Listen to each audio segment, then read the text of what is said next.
اللہ وبرکاتہ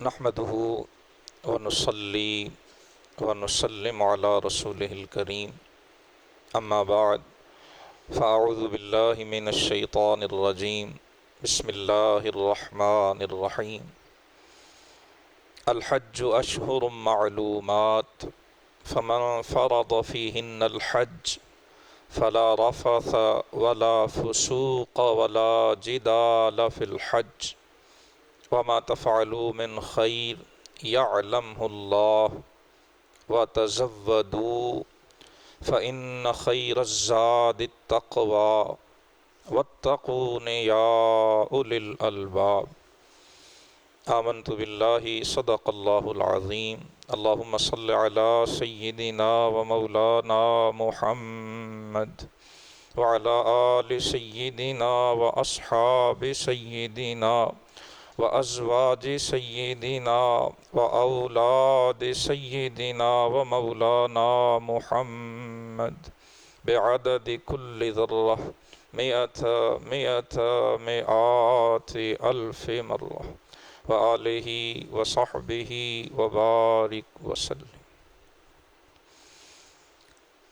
حد درجہ قابل احترام معزز بزرگوں، بھائیوں، دوستوں اور عزت مآب بہنوں اور بیٹیوں، سب سے پہلے میں اپنی طرف سے اور اپنی مسجد کی انتظامیہ، تمام اہل محلہ اور نمازیوں کی طرف سے خصوصاً ان احباب کی خدمت میں مبارکباد پیش کرتا ہوں جو اس سال حج بیت اللہ کی سعادت حاصل کریں گے، اور دعا گو ہوں کہ اللہ رب العالمین انہیں حج مبرور نصیب فرمائے، اور ان سے یہ التجا اور درخواست بھی ہے کہ جب وہ اس سعادت سے بہرہ مند ہوں تو اس سفر سعادت میں ہمیں بھی اپنی دعاؤں میں یاد رکھ۔ حج اسلام کے بنیادی 5 اراکین میں سے ایک رکن، اس کی فرضیت، آداب، طریقہ کار خود قرآن حکیم میں اللہ رب العالمین نے ارشاد فرمایا، رسول اللہ صلی اللہ علیہ وآلہ وسلم نے اپنی احادیث کریمہ میں اس کا تفصیلی طریقہ بھی بتایا، اور پھر خاص طور پر جو حضور کا حجۃ الوداع کا سفر تھا، اس سفر کا ایک مقصد اس حج کے مناسک کو عملی طور پر انسانیت کے لیے محفوظ کر دینا، اور رسول اللہ صلی اللہ علیہ وسلم نے اس سفر میں جو حضور کا حجۃ الوداع کا سفر تھا، اس میں بار بار صحابہ سے مخاطب ہو کے فرمایا، خذوا عنی مناسککم، اے میرے صحابہ مجھ سے حج کا طریقہ سیکھ لو۔ آواز تھوڑی کم کریں، گونج ہو رہی ہے آواز۔ خذوا عنی مناسککم، مجھ سے حج کا طریقہ سیکھ لو۔ اور علماء فرماتے ہیں کہ یہ طریقہ حج، جسے مناسک حج بھی کہہ دیتے، یہ اتنا اہم معاملہ ہے کہ اللہ کے پیارے خلیل جناب ابراہیم علیہ السلام نے جب بیت اللہ کی تعمیر فرما لی تو اللہ پاک سے جو دعائیں مانگی تھیں نا، ایک دعا مانگی تھی کہ اس بیت اللہ کو آباد فرما، اور اس بیت اللہ اور اس کے ارد گرد رہنے والوں میں ایک ایسا عظیم رسول مبعوث فرما کہ جو لوگوں کے دلوں میں تیری محبت اور تیرا عقیدہ توحید مستحکم کر دے۔ اور ساتھ ساتھ یہ دعا بھی مانگی تھی کہ ارینا مناسکنا، یہ دعا ابراہیمی کا حصہ ہے، یا اللہ میں نے تیرا گھر بنا دیا، الہی اب ہمیں اس کے مناسک ادا کرنے کا طریقہ بھی سکھا دے۔ حضرت ابراہیم اللہ کی بارگاہ میں عرض کر رہے ہیں کہ یا اللہ ہمیں حج بیت اللہ کے مناسک سکھا دے، اور رسول اللہ صلی اللہ علیہ وسلم حجۃ الوداع میں اپنے صحابہ سے بار بار مخاطب ہو کے فرماتے ہیں، خذوا عنی مناسک، مجھ سے حج کا طریقہ سیکھ لو۔ اس لیے ہر مسلمان کو عموماً اور خصوصاً جو بھائی بہنیں بزرگ حج کا ارادہ رکھتے ہوں انہیں دیگر تیاریوں کے ساتھ ساتھ، ہم پاسپورٹ بنواتے ہیں، اپلائی کرتے ہیں، احرام خریدتے ہیں، سیٹ بک کرواتے ہیں، سارے معاملات وہ سب اپنی جگہ اہم ہیں، اور وہ سارے کے سارے اس عبادت کا حصہ ہیں۔ ان میں ایک ایک روپیہ جو خرچ ہوتا ہے، اور ایک ایک منٹ، ایک ایک لمحہ اور پل جو ہمارا خرچ ہوتا ہے، اللہ اس سب کا ہمیں اجر عطا فرمائے۔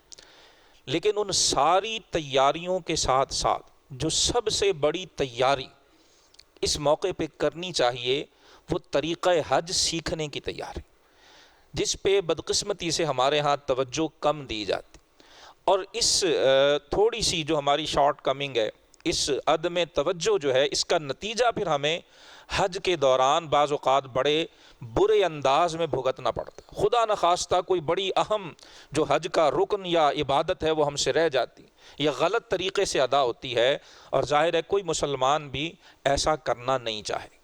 اس سے بچنے کا طریقہ یہی ہے کہ ہم اس سفر کے آغاز سے پہلے تفصیل کے ساتھ اچھے انداز میں باقاعدہ طریقے سے اسے سیکھنے کی کوشش کریں۔ آج کی جو یہ نشست ہے، اس کا اصل مقصود بھی یہی تھا کہ ہم طریقہ حج کو تفصیل سے جان سکیں۔ میں نے سورہ بقرہ کی ایک آیہ کریمہ پڑھی ہے، اللہ سبحانہ و تعالیٰ نے اعلان فرمایا کہ الحج اشہر معلومات، حج یہ چند مقررہ مہینے ہیں، فمن فرض فیہن الحج، جو ان مہینوں میں حج اپنے اوپر فرض کر لے، یعنی جو احرام باندھ کے تیاری پکڑ لے، پھر وہ کیا کرے، فلا رفث ولا فسوق ولا جدال فی الحج۔ یہ تین آداب حج وہ ہیں جو قرآن نے خود بیان کی، گویا جو اللہ رب العالمین نے ارشاد فرمائے۔ جس رب کے گھر کا حج کرنے کے لیے ہم جا رہے ہیں، وہ رب العزت جل وعلا ہم سے مطالبہ کیا فرما رہا ہے، وہ تین باتیں سختی سے منع کیا۔ فرمایا جب احرام حج باندھ چکو فلا رفث۔ رفث کیا ہوتا ہے؟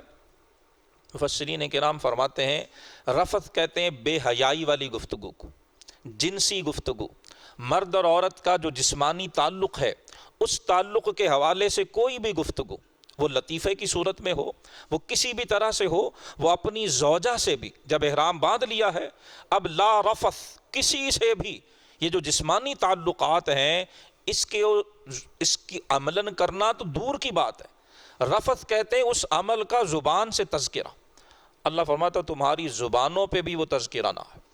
ولا فسوق، دوسری چیز جس سے منع کیا جا رہا ہے فسوق۔ فسوق کہتے ہیں اللہ کے حکم کی نافرمانی، کسی بھی قسم کا جو حکم الہی ہے اس کی نافرمانی۔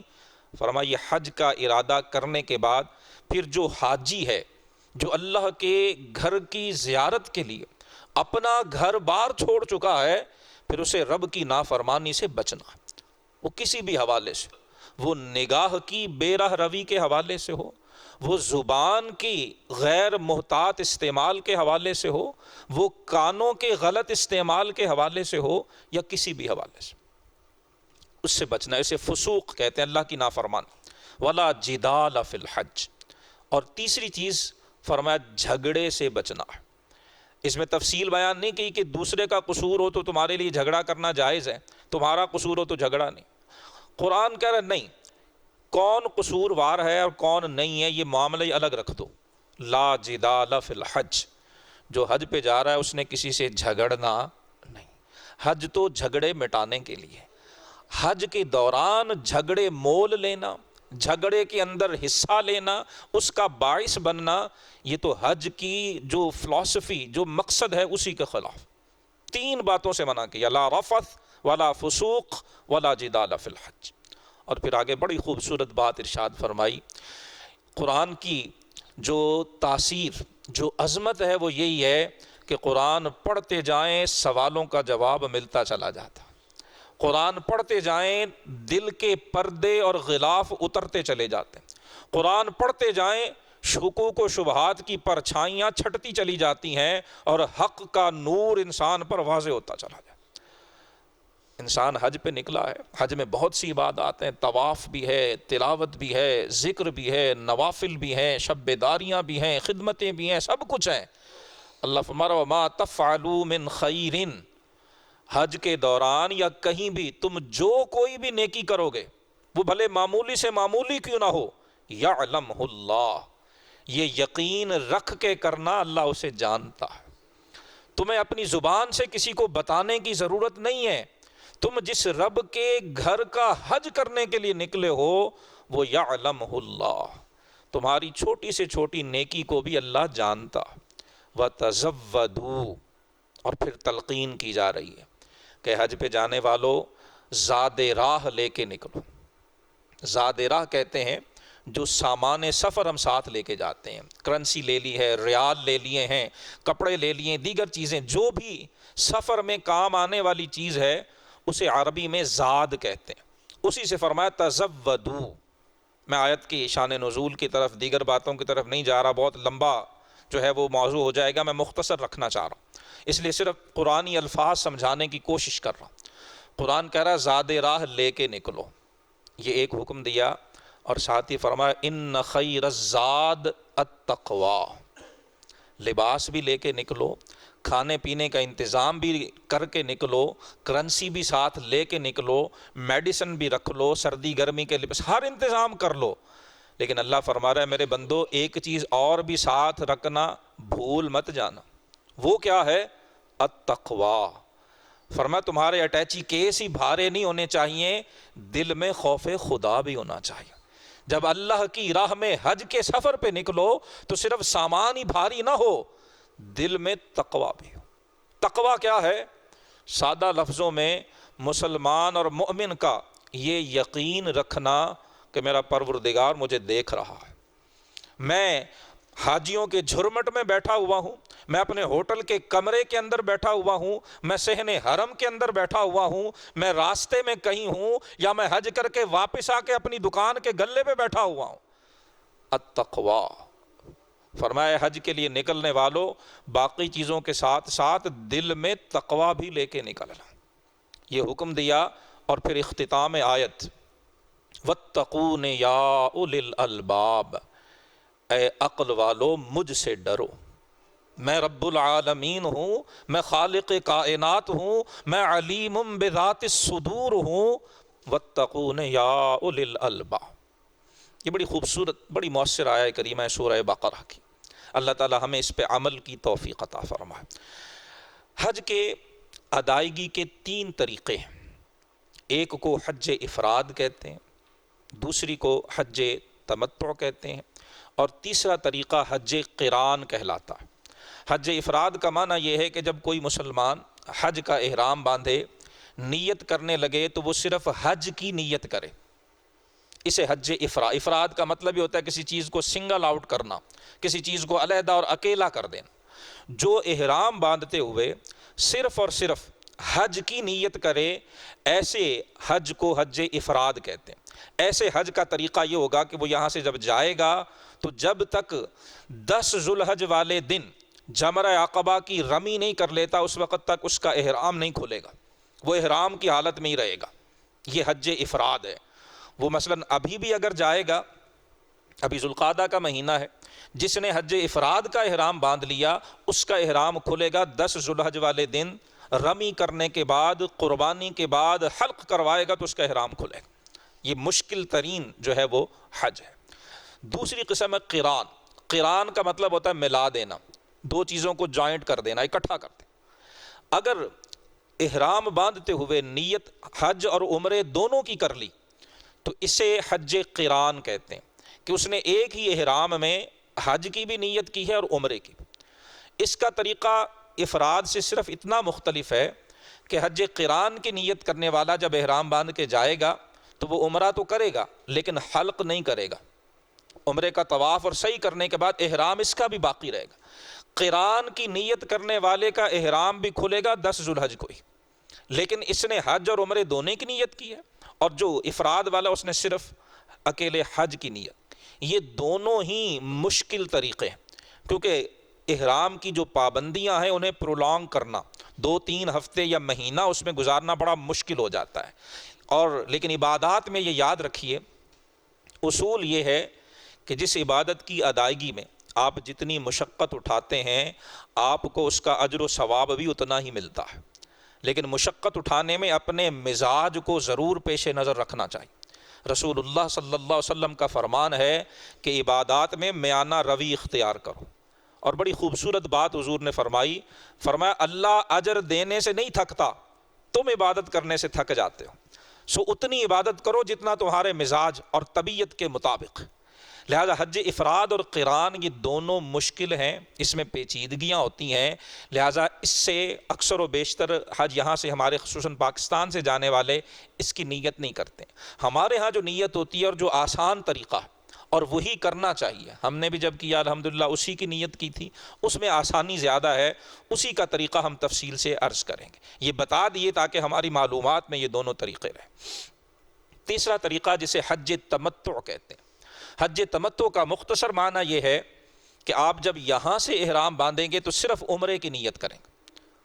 ابھی جا رہے ہیں، جو کل جا رہے ہیں، پرسوں جا رہے ہیں، جو جا چکے ہیں اکثر و بیشتر، وہ صرف عمرے کی نیت سے احرام باندھیں گے، اور وہاں جا کے عمرہ کر کے طواف اور جو صفا مروہ کی سعی، اس کے بعد حلق یا تقصیر کے بعد عمرہ بھی مکمل ہو جائے گا، احرام کھل جائے گا، احرام کی پابندیاں ختم ہو جائیں گی۔ اب جتنے دن آپ نے مکہ شریف میں رہنا ہے، آپ جتنے عمرے کرنا چاہتے ہیں وہ عمرے کرتے چلے جائیں، آپ ویسے طواف کرنا چاہتے ہیں، ویسے حرم میں بیٹھ کے بیت اللہ شریف کی زیارت سے اپنی آنکھیں ٹھنڈی کرنا چاہتے ہیں، وہاں برسنے والی اللہ کی رحمتوں کو محسوس کرنا چاہتے ہیں، بیٹھیں اللہ کی رحمتوں سے لطف اندوز ہوں، لیکن آپ پر لباس پہننے میں، سر ڈھانپنے میں، خوشبو میں، دیگر معاملات میں کوئی پابندی نہیں ہوگی۔ اور پھر جب 8 ذوالحج کا دن آئے گا، اس دن پھر آپ حج کا احرام باندھیں گے۔ تو یہ ایک سفر میں آپ 2 فائدے حاصل کرتے ہیں، ایک عمرے کا اور دوسرا حج کا۔ عربی میں فائدہ لینے کو، بینیفٹ لینے کو تمتع کہتے ہیں۔ تو اس ایک سفر میں 2 عبادات عمرے اور حج کا فائدہ اٹھایا جاتا ہے، اس لیے اس قسم کے حج کو حج تمتع کہا جاتا ہے۔ اسی کا طریقہ ہم انشاءاللہ تفصیل سے سنیں گے، وہی آسان ہے، وہی ہمارے لیے اپلیکیبل ہے، اور اسی کے اندر زیادہ سہولت ہے۔ حج تمتع کے لیے جس دن ہمارے یہاں سے فلائٹ ہو، اس دن، اس سے بھی بلکہ پہلے ایک بڑا ضروری کام جو ہمیں ضرور کرنا چاہیے، اور یہ تفصیل کے ساتھ علماء نے لکھا ہے کہ جو حج پہ جانا چاہتا ہے اسے چاہیے کہ پہلے لوگوں کے ساتھ جو اس کے معاملات ہیں انہیں کلیئر کرے، جس کا قرض دینا ہے اس کا قرض ادا کرے۔ شریعت نے یہاں تک فرمایا کہ اگر ایک شخص قرض دے تو قرض کی ادائیگی کے بعد اس کے پاس حج کے اخراجات کے لیے رقم نہیں بچتی، ایسے شخص پر شریعت نے حج فرض ہی نہیں کیا ہے، شریعت اس کو ایگزمپٹ کر رہی ہے، تم حج نہیں کرو، لوگوں کا قرضہ دو۔ ہم ایک غلطی یہ بھی کر رہے ہیں کہ لوگوں کا ہم نے قرضہ دینا ہے، وہ قرضے کا مطالبہ کر رہے ہیں، ہم قرض نہیں ادا کرتے، ہم عمرے پہ عمرہ کیے چلے جا رہے ہیں۔ یاد رکھیں یہ ہم غلطی کر رہے ہیں، اور ایسا عمرہ جو کسی کا قرض دبا کے ہم کر رہے ہیں، کیا وہ قبول بھی ہے؟ شریعت مطہرہ اس باب میں بڑی کلیئر ہے۔ یہی معاملہ حج کا ہے۔ حج کی تیاری میں ایک اہم چیز یہ بھی ہے کہ لوگوں کے جو حقوق ہیں وہ پورے کیے جائیں، جو مالی حقوق ہیں وہ بھی پورے کیے جائیں، جو اخلاقی ہیں وہ بھی پورے کیے جائیں۔ مالی میں سب سے پہلے قرض۔ اب اس میں دوسری صورت یہ آتی ہے کہ جو کاروباری احباب ہیں، تجارت کا ہے، وہ تو ان کا قرضہ تو ڈیفینیٹلی چلتا رہتا ہے، انہوں نے دینا بھی ہے، لینا بھی ہے۔ اس طرح کے جو سرکولیٹ ہونے والا قرض ہے اس کے بارے میں، مثلا قرضہ دینا ہے 2 ماہ کے بعد، ٹائم 2 ماہ کے بعد کا، تو کیا ابھی دینا لازم؟ وہ ضروری نہیں ہے۔ اگر وہ تجارتی چیزیں ہیں، وہ سیٹ اپ ایک چل رہا ہے، جس کا جب وقت آئے گا اسے اس کا قرضہ دے دیا جائے گا، ادھر سے ہم نے وصول کرنا ہے، وصول کر کے ہم ادھر دے دیں گے، اس میں کوئی مضائقہ نہیں، اس میں کوئی حرج نہیں ہے۔ لیکن اگر اس سے ہٹ کر کوئی لین دین ہے تو اسے پورا کرنا چاہیے۔ اور اس میں پھر میں یاد دلا دوں، جو ہمارے ہاں خرابی ہوتی ہے، اور میری یہ کوشش رہتی ہے کہ میں کم از کم متوجہ ضرور کروں کہ ہمارا دین ہم سے کیا چاہتا ہے۔ عمل یہ ہر ایک کا ذاتی اختیار ہے، اور دلوں کو بدلنا یہ میرے پروردگار کے قبضے میں۔ ایک غلطی ہم یہ بھی کرتے ہیں، ہم وراثت میں حصہ داروں کو حصہ نہیں دیتے۔ بہن کا حصہ بنتا تھا باپ کی وراثت میں، اس کو نہیں دیا ہے، بھائی کا حصہ بھی گول مول کر کے میں نے قبضہ کر لیا، اب میں حج کرنے نکل رہا ہوں۔ یاد رکھیے یہ طریقہ درست نہیں ہے۔ فقہا نے لکھا ہے کہ جو مال حرام سے حج ہے، کسی کا غصب کر کے حصہ حج ہے، اللہ کی بارگاہ میں وہ قبول ہی نہیں ہے۔ رسول اللہ نے واضح ارشاد فرما دے ان اللہ طیب لا يقبل الا طیب، اللہ پاکیزہ ہے، ساری پاکیزگیاں اسی سے عطا ہوتی ہیں اور وہ پاکیزہ کے سوا کسی چیز کو قبول ہی نہیں کرتا۔ وراثت والے معاملے میں ہم غلطی کرتے ہیں، ہم خطا کرتے ہیں، ہم حصہ نہیں دیتے، اور اگر وراثت کا حصہ ہم پر کسی کا رہتا ہے بھائیوں بہنوں میں سے یا حصے داروں میں سے، حج سے پہلے اس کا ادا کرنا ضروری ہے، اور اگر دینے کے بعد حج جتنا رقم بچتی نہیں ہے، حج ہم پر فرض ہی نہیں۔ ایک غلطی جس کی اصلاح کی ضرورت ہے۔ دوسری غلطی، مسلمان خاتون پر، مسلمان عورت پر حج فرض تب ہوتا ہے جب دیگر باتوں کے ساتھ ساتھ اس کے ساتھ جانے والا محرم بھی موجود ہو۔ اگر محرم خود اپنا خرچ ادا کر سکتا ہے تو فابہا، اچھی بات ہے، اور اگر محرم اخراجات برداشت نہیں کر سکتا تو مسلمان عورت پر شریعت کی روح سے حج فرض تب ہوگا جب اپنے خرچے کے علاوہ محرم کا خرچ ادا کرنے کی بھی اس کے پاس استطاعت۔ اگر وہ محرم کا خرچ نہیں اٹھا سکتی، شریعت اس پہ حج ہی فرض نہیں کرتی ہے۔ ہمارے ہاں اس حوالے سے بھی ہم بہت بڑا بلنڈر کرتے ہیں، بہت بڑی غلطی کرتے ہیں، جھوٹ بول کے نامحرم کو محرم بنا کے ہم حج کرنے جاتے ہیں، اور پھر اگر ہم ذہن میں یہ رکھیں کہ وہ قبول ہوگا تو یہ سوائے حماقت اور نادانی کے اور کچھ نہیں، یہ اللہ کے حکم کی سری خلاف ورزی ہے۔ شریعت مطہرہ منع کرتی ہے کہ اگر محرم نہیں ہے، حج فرض ہی نہیں ہے، تم اللہ کی بارگاہ میں حاضر ہو جاؤ گے، اللہ تم سے پوچھے گا بھی نہیں کہ حج کیوں نہیں کیا۔ اللہ نے جو قانون بھیجا ہے، رسول اللہ نے جو شریعت عطا کی ہے، اس کی روح سے عورت کے ساتھ اگر محرم نہیں ہے، اس پر حج فرض ہی نہیں ہے۔ اللہ کہہ ہی نہیں رہا کہ تم حج کرنے آؤ۔ اگر ہم جھوٹ بول کے نامحرم کو محرم بنا کے جائیں گے تو اللہ کہہ رہا ہے ولا فسوق، نافرمانی نہیں کرنی، اور ہم گھر سے چلتے ہوئے نافرمانی کر کے چلتے ہیں تو پھر کیسے حج قبول ہوگا؟ لہذا خدا را اس سے بھی بچیں۔ جس خاتون کے ساتھ محرم نہیں ہے اس پر شرعاً حج فرض ہی نہیں۔ جب سارے ضروریات انتظامات ہو جائیں، حج کے لیے ہم نکلنے لگیں، حج تمتع جس کا ہم طریقہ سننے لگے ہیں، اس میں احرام کے نفل ادا کر کے جب ہم نے نیت کرنا ہے تو اس نیت میں ہم نے صرف اور صرف عمرے کا ذکر کرنا۔ احرام کسے کہتے ہیں پہلے یہ سمجھ لیں۔ احرام کا معنی ہے کسی چیز کو اپنے اوپر حرام کر دینا۔ جب ہم عمرے کی نیت کر لیتے ہیں یا حج کی نیت کر لیتے ہیں تو کچھ ہم پر پابندیاں عائد ہو جاتی ہیں، جس میں مرد اور عورت کا کچھ باتوں میں فرق ہے اور کچھ باتوں میں دونوں سیم۔ مرد کے لیے احرام کی نیت کرنے کے بعد سر ڈھانپنا، ٹوپی، امامہ، کپڑا، کوئی بھی چیز سر پہ رکھنا، یہ ناجائز ہو جاتا ہے۔ چہرہ ڈھانپنا مرد کے لیے ناجائز ہو جاتا ہے۔ پاؤں جو ہے جہاں تسمے باندھے جاتے ہیں، اوپر والا جو حصہ ہے پاؤں کا، اسے چھپانا مرد کے لیے ناجائز ہو جاتا ہے۔ سلا ہوا کپڑا پہننا احرام نیت کرنے کے بعد، عمرے کی نیت کی ہو یا حج کی نیت کی، سلا ہوا کپڑا پہننا مرد کے لیے حرام ہو جاتا ہے۔ خوشبو کا استعمال اس کے لیے حرام ہو جاتا ہے۔ ازدواجی تعلق بیوی سے قائم کرنا یہ اس کے لیے حرام ہو جاتا ہے۔ خشکی کا شکار کرنا اس کے لیے حرام ہو جاتا ہے۔ یہ کچھ پابندیاں عائد ہو جاتی ہیں جس وجہ سے اس کیفیت کو احرام کہتے ہیں۔ جو دو چادریں ہم پہنتے نا، یہ چادریں یاد رکھیں اس احرام کی صرف علامت ہیں، چادروں کا نام احرام نہیں ہے۔ احرام یہ جو چادریں یہ صرف اس کی علامت ہیں، ایک سمبل ہے، اور سفید رنگ محبوب ہے، پسندیدہ، عام مل جاتا ہے، لیکن ذہن میں رکھیں اگر سفید نہ بھی ہو تو کوئی حرج نہیں ہے۔ اگر کسی نے کوئی رنگدار بھی چادریں لے لی ہیں، انسلی ہونی چاہیے مرد کے لیے۔ شریعت نے سفید کو لازم قرار نہیں دیا۔ ہاں سفید رسول اللہ کا محبوب ترین رنگ ہے، عام لباس میں بھی اور خصوصاً احرام کے حوالے سے بھی، تو عام دستیاب بھی ہے، اس میں ریٹ میں بھی فرق نہیں ہوتا، تو سفید ہی لینا چاہیے۔ لیکن مسئلے کا علم ہونا چاہیے کہ مسئلہ اور شرعی روح سے جن باتوں میں شریعت نے ریلیکسیشن دی ہے، ہمیں آزادی اور آپشن دی ہے، اس کا ہمیں علم ہونا چاہیے۔ تو یہ جو چادریں ہیں یہ صرف اس احرام کی نشان۔ جب ہماری تیاری مکمل ہو جائے، احرام ایئرپورٹ پہ باندھنا چاہیں وہ بھی باندھ سکتے ہیں، فلائٹ کے اندر باندھنا چاہیں وہ بھی باندھ سکتے ہیں۔ اصل جہاں میقات ہے وہاں سے احرام باندھنا ہے۔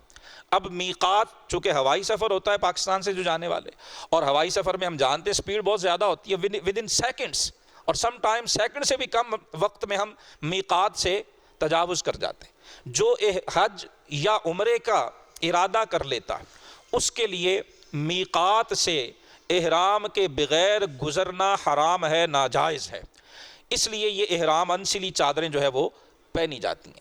تو اب چونکہ جہاز میں بھی جگہ بہت کم ہوتی ہے، ایئرپورٹس پہ بھی بعض اوقات مسائل ہوتے ہیں، اس لیے گھر سے باندھ لی جائیں چادریں تو یہ بہتر ہے، لیکن یہ ضروری نہیں۔ صرف اب ہم طریقہ سمجھیں گے کہ نیت کر کے 2 رکعت نفل پڑھیں، چادریں پہن کے پڑھ لیں، یا جو ہے وہ چادریں پہن کے ہی پڑھے جائیں تو بہتر ہے۔ لیکن چادریں پہن کے جب نفل پڑھنے، کندھے دونوں کور ہونے چاہیے، اور سر پہ بھی بھلے اسی احرام کا حصہ ڈال لیں یا ٹوپی وغیرہ پہن کر۔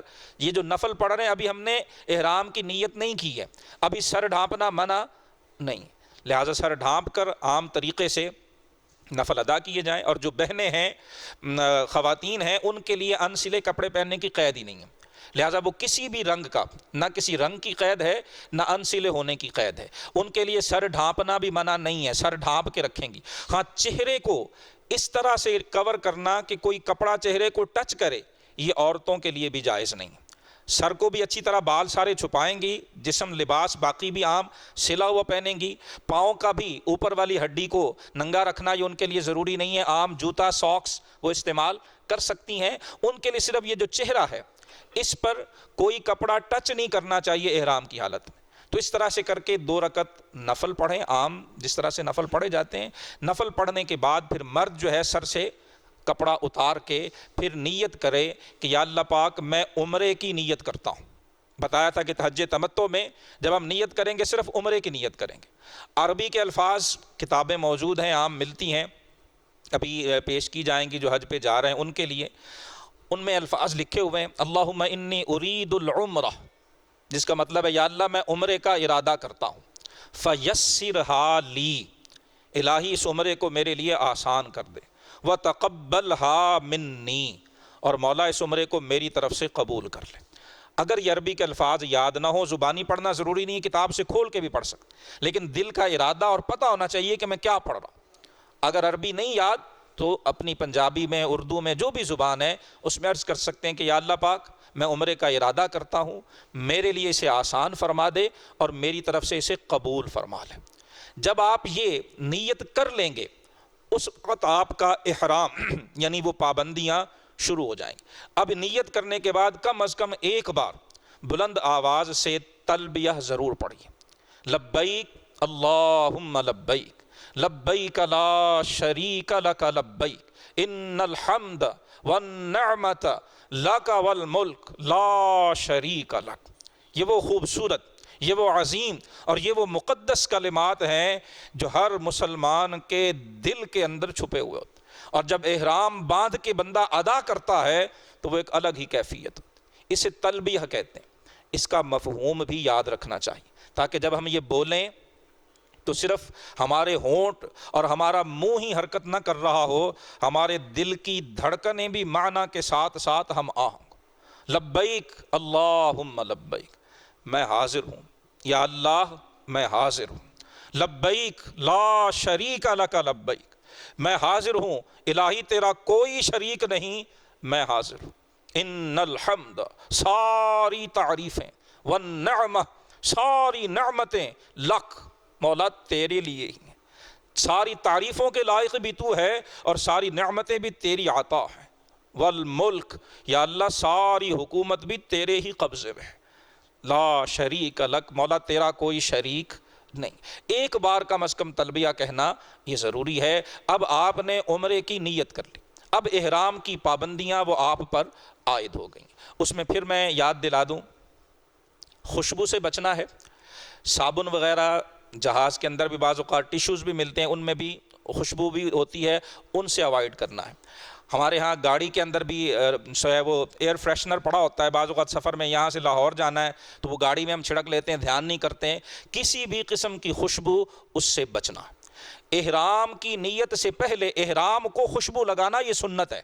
رسول اللہ صلی اللہ علیہ وسلم کی احرام کو حضرت عائشہ فرماتی میں نے خود اپنے ہاتھوں سے خوشبو لگائی۔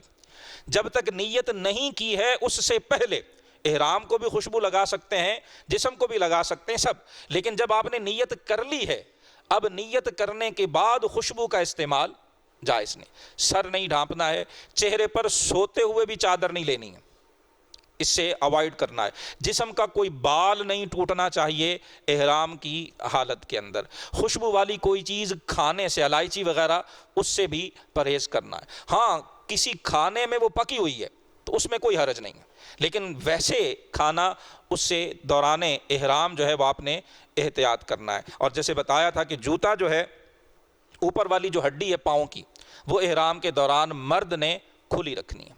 ہمارے ہاں اب یہاں سے بھی مل جاتے ہیں عموماً, وہ اس کو کہہ لیں چھوٹے سے جوتے جو اوپر صرف انگلیوں کے اور تلوے کے نیچے ہوتے ہیں, اوپر والی ہڈی اس میں بالکل اوپن ہوتی ہے, ان کے پہننے میں کوئی حرج نہیں. خاص طور پر جب وہاں آپ تشریف لے جاتے ہیں اور بیت اللہ شریف کا جب طواف کرنا ہوتا ہے, وہاں چونکہ فرش سخت ہوتا ہے, ننگے پاؤں چلنے کی ہمیں عادت نہیں ہوتی ہے, اس لیے جو تجربہ کار حجاج ہیں وہ باقاعدہ یہ ایڈوائز کرتے ہیں کہ جو حج پہ جا رہے ہیں خصوصاً, انہیں فرش پر ننگے پاؤں چلنے کی کچھ مشق کرنی چاہیے, ورنہ پھر ایڑیاں اور جو تلوے ہیں وہ دکھنا شروع ہوتے ہیں اور انسان ان ایزینس فیل کرتا ہے. تو وہ نیچے پہننے والے جو صرف تلوے پہ ہوتے ہیں, اوپر والی ہڈی کھلی ہوتی ہے, اس طرح کا جو موزہ ہے وہ مرد بھی پہن سکتا ہے, کیونکہ اس میں اوپر والا حصہ کھلا ہوتا ہے. خواتین کے لیے تو ویسے یہ پابندی ہے ہی نہیں, وہ شوز پہننا چاہیں سفر کے دوران, جیسے بھی پہننا چاہیں انہیں الاؤ.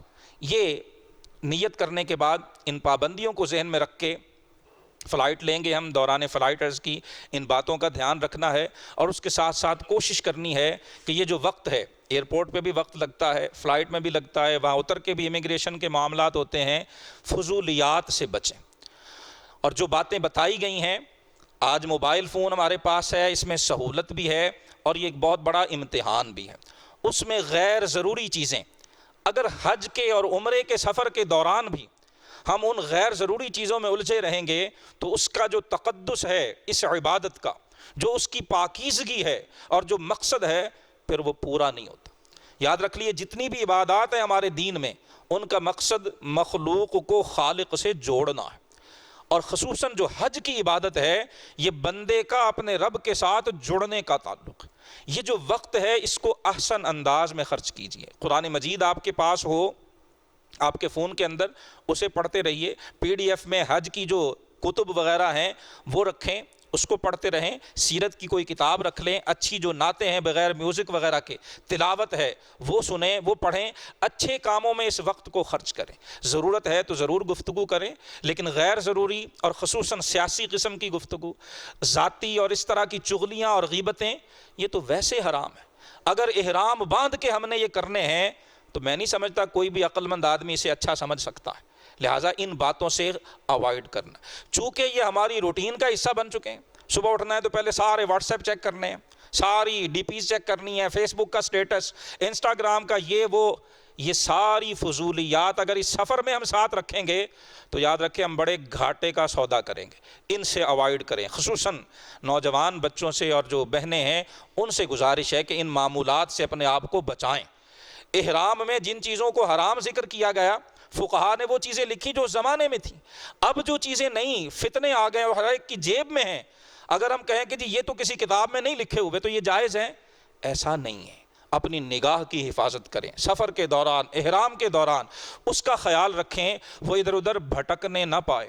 اپنے خیالات کا خیال رکھیں. اور یہ سفر جو ہے یہ بڑا آپ کی زندگی کا اہم اور مقدس سفر ہے, اور اس میں خصوصاً اگر کہیں کسی سے کوئی زیادتی ہو جاتی ہے, کوئی آپ کے ساتھ تھوڑی بہت اگر اس طرح کا معاملہ کرتا ہے, درگزر کیجیے. اپنی زبان کو, اپنے الفاظ کو, اپنے جملوں کو اپنے قابو میں رکھیں.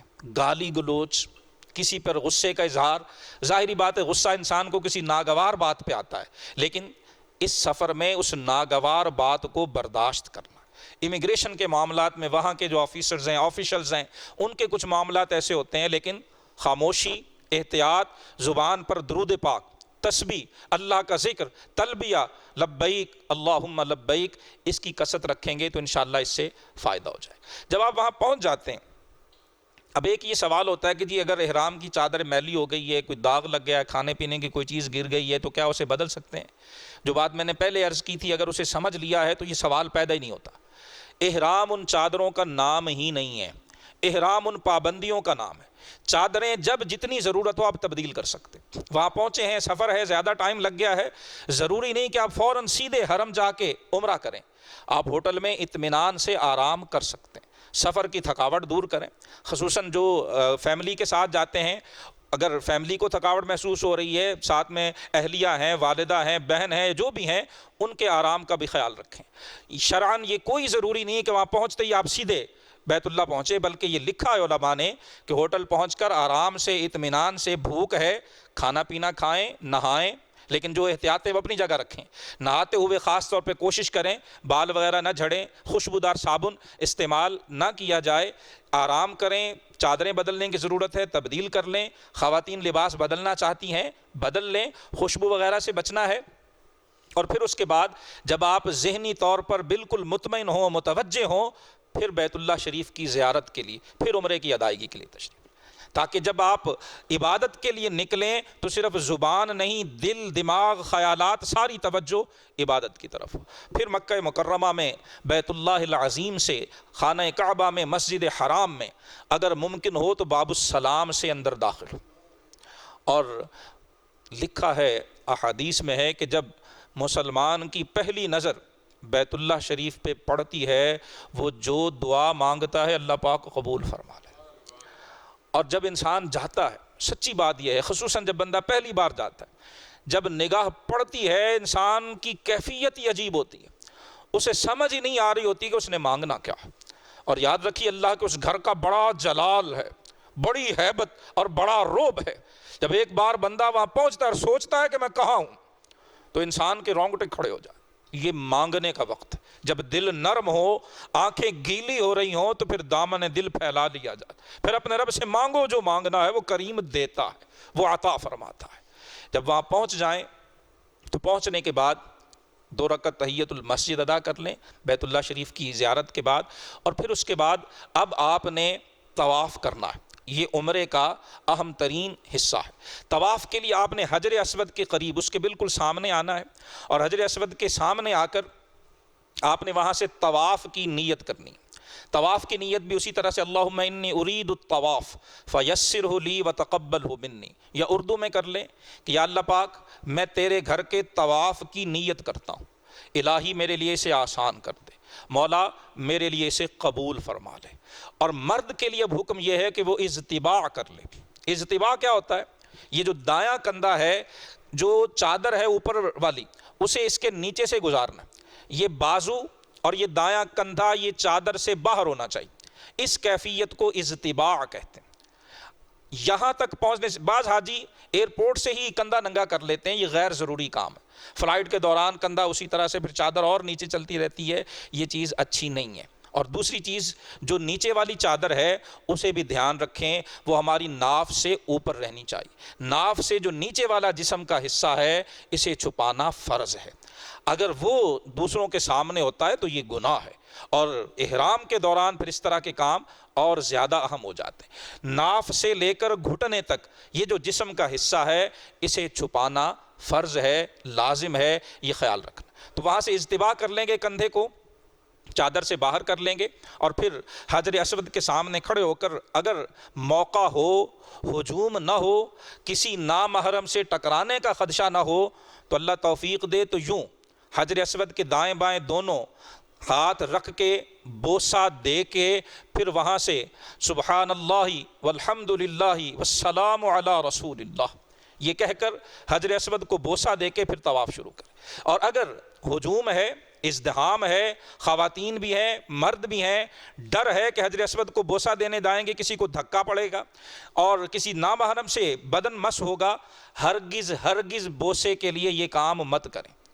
اس کے لیے شریعت نے اجازت دی ہے، دور کھڑے ہو کے جہاں ممکن ہو یوں ہتھیلیاں حجر اسود کی طرف کر کے اسے یوں چوم لیں، اسے استلام کہتے ہیں۔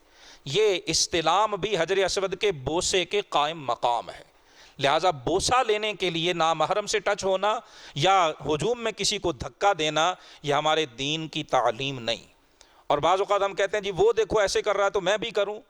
کسی کا عمل ہمارے لیے دلیل نہیں ہے، ہمارے لیے دلیل رسول اللہ کا عمل ہے، قرآن کا فرمان عمل ہے، ہمارے لیے دلیل ہے، باقی کسی کسی بھی شخص کا کیا ہوا کام وہ ہمارے لیے دلیل نہیں، لہٰذا اس سے بچیں۔ اور پھر بیت اللہ شریف آپ کے بائیں جانب ہونا چاہیے، اس طرح سے آپ طواف شروع کریں گے۔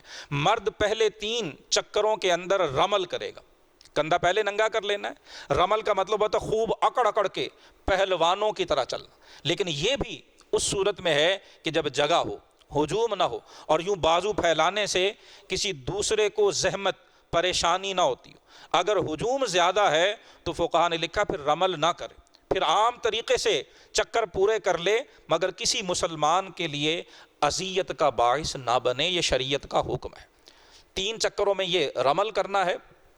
اس کے دوران مختلف دعائیں منقول ہیں، لیکن اگر وہ یاد نہ ہو تو صرف درود پاک پڑھتے رہیں۔ سبحان اللہ و بحمدہ دعائیں یاد کریں، دیکھ کے بھی پڑھ سکتے ہیں، لیکن بہتر ہے زبانی پڑھی جائیں، اور دعا پڑھنے کے لیے رکا نہ جائے۔ بیت اللہ کو بائیں جانب رکھ کے آپ نے یوں طواف شروع کرنا ہے، اور جو حتیم ہے اسے ویسے بھی بند کر دیا جاتا ہے، وہ جو چھوٹی سی 4 دیواری ہے اس کے باہر سے طواف کا چکر پورا کرنا ہے۔ وہ حتیم بیت اللہ کا حصہ ہے، اگر کوئی اس کے اندر سے چکر کرتا ہے تو اس کے طواف کا چکر مکمل نہیں ہوگا، حتیم کے باہر سے چکر ہوگا۔ حجر اسود سے شروع کریں گے اس کو بائیں جانب لے کے، اور جب مکمل کر کے ہم دوبارہ حجر اسود کے سامنے پہنچیں گے تو یہ ایک شوط، ایک چکر ہو جائے۔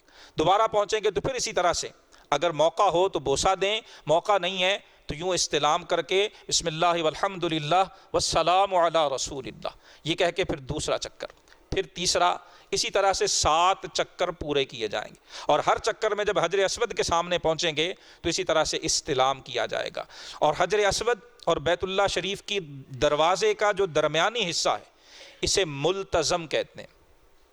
ملتزم کا مطلب ہوتا ہے چمٹنے کی جگہ، وہاں چمٹ کر خود کو لپٹا کر، جیسے بچہ ماں کے ساتھ لپٹتا، یوں اپنا سینہ اور جسم لگا کے اللہ کی بارگاہ میں دعا مانگنی چاہیے۔ لیکن یہاں یہ احتیاط رہے کہ جب ہم احرام میں ہیں، اور بیت اللہ شریف کے غلاف پر بھی بہت خوشبو لگی ہوتی ہے، حج کے موقع پر غلاف اونچا کر لیا جاتا ہے، جو دیواریں ہیں دیواروں پر بھی خوشبو لگی ہوتی ہے، اگر ایسی صورت ہو احرام کی حالت میں پھر دیواروں کو ہاتھ نہیں لگانا چاہیے کہ خوشبو لگے گی تو یہ احرام کے آداب کے منافی ہو جائے، لہٰذا دور سے استلام کر لیں، اور جب بغیر احرام کے ہوں پھر جا کے مقام ملتزم پہ دعا مانگ لی جائے۔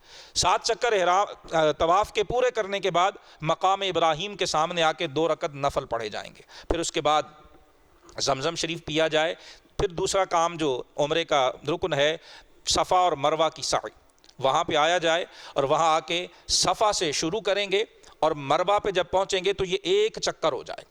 درمیان میں تھوڑا سا حصہ ہے جس کو انہوں نے اسپیسیفائی کر دیا، مخصوص کر دیا، سبز رنگ کی ٹیوبیں لگی ہوئی ہیں، اب میرا خیال وہاں پتھر کا ڈیزائن بھی مختلف کر دیا گیا، وہاں پر مرد کے لیے دوڑنے کا حکم، اس حصے کو مرد نے دوڑتے ہوئے طے کرنا ہے، اور پھر جب مروہ پہ پہنچیں گے تو 1 چکر، واپس صفا پہ آئیں گے تو دوسرا، اس طرح سے کر کے 7 چکر ہوں گے، صفا سے شروع کر کے مروہ پہ ختم ہو جائے۔ جب یہ 7 چکر صفا اور مروہ کے ہو جائیں گے یہ ہمارا عمرہ مکمل ہو گیا۔